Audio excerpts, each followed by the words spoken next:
Efendim yurtlarda mektep acimiz, halkımızca yok yoruklarla çacimiz.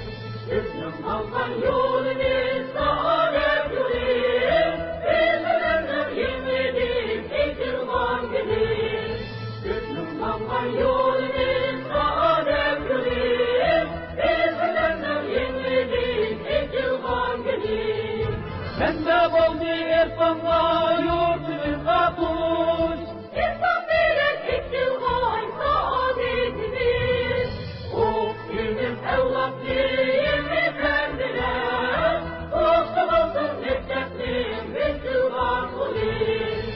Okuyunuz evlatlıyım efendiler, olsun olsun mekteplim ekilgan polis.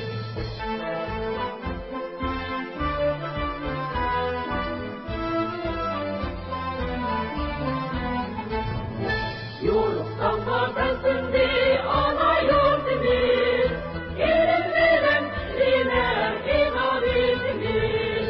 Okuyunuz evlatlıyım efendiler, olsun olsun mekteplim ekilgan polis.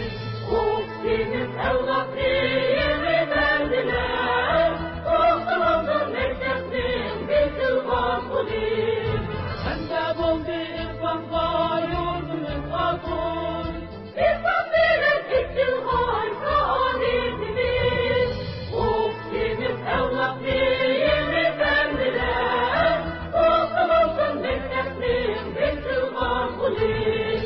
Okuyunuz evlatlıyım efendiler, olsun olsun mekteplim ekilgan polis.